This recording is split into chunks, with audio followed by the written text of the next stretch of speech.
ही चटणी भाकरी आहे. मात्र ज्या पद्धतीने चटणी ठेचा ज्या पद्धतीने तिखट असतो ना, तसाच शिवसैनिकही तितकाच तिखट आणि एकनिष्ठ असतो. आपण जर बघितलं तर आपल्याबरोबर काही शिवसैनिक आहेत, एकनिष्ठ आहेत. ठेच्याप्रमाणेच तुम्ही एकनिष्ठ आहेत. हो, प्रश्नच नाही. आणि तिखटही तर म्हणजे मेळाव्यासाठी आलायत. ही सगळी परिस्थिती राज्यात सुरू आहे.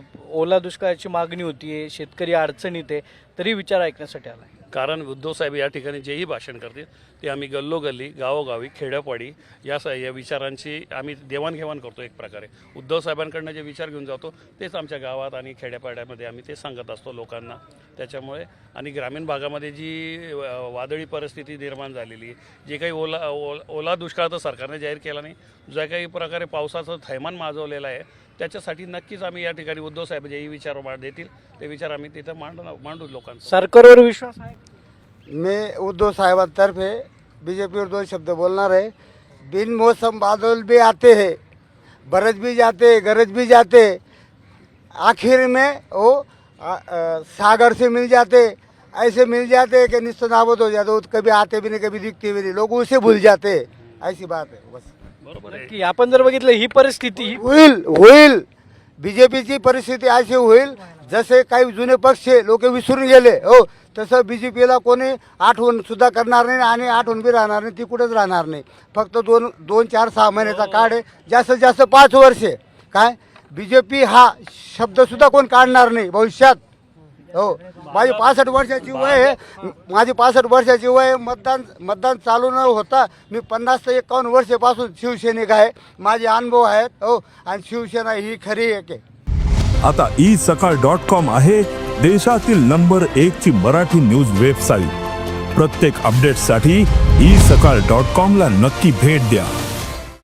काय ते लबाडांची शिवसेनाने सत्यासाठी उभी आहे. अर्ध्या रात्री बेरात्री ती कोणालाही कुठेही सहकार्य करण्यास तयार आहे.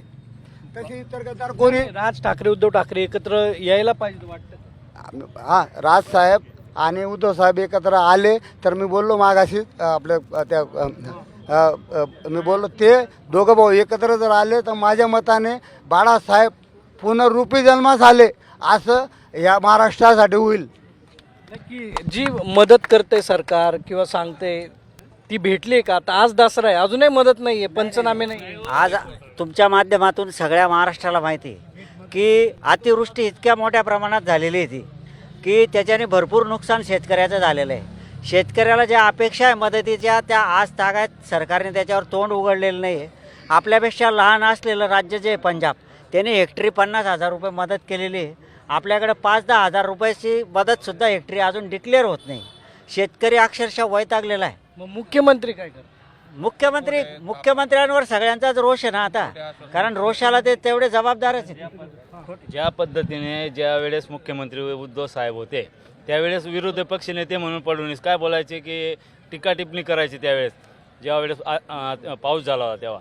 आता ते मुख्यमंत्री आहेत फडणवीस, मग त्यांनी कोणताही निकष न लावता शेतकऱ्यांना सरसकट 50,000ची मदत द्यायला काय हरकत आहे? बाकीचे राज्य आणि आपल्या माध्यमातून आपल्याला आमच्यापेक्षा चांगलं माहिती आहे की मुख्यमंत्री साहेब म्हणताय की ओला दुष्काळ शासकीय कामकाजाचा शब्दच नाही म्हणे. ते म्हणताय, आम्ही नाही म्हणत आहे. तुमच्याच चॅनलवर सांगता की ओला दुष्काळ हा शासनाच्या कामकाज समोर. ते मागच्या जेव्हा उद्धव साहेब मुख्यमंत्री तेव्हा कसं काय होता? तेव्हा कसं काय तुम्ही तोफान म्हणतो. मग मी आता तोफान कसं काय करत होते तुम्ही तेव्हा कसं काय असतो गोष्ट. याचा परिणाम पुढे दिसणार आहे. याचा परिणाम असा आहे, एक तुम्हाला उदाहरण देतो साहेब मी. महाराष्ट्र राज्याला इतिहास आहे. राजा मेल्यावर 25 वर्ष जनता लढली पण मोगलांना गाडलं. यांनी भाजपवाल्यांनी किंवा सत्ताधाऱ्यांनी भ्रमात राहू नये की आम्हाला फार मस्ती आलेली आहे. तुम्हाला बी जनता गाडल्याशिवाय एक दिवस राहणार नाही.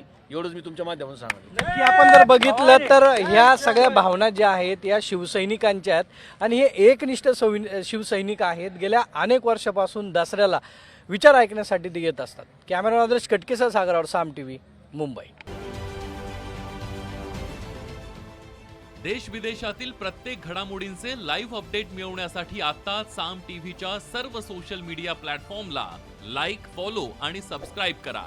तसंच सर्व नोटिफिकेशनसाठी बेल आयकॉन प्रेस करायला विसरू नका.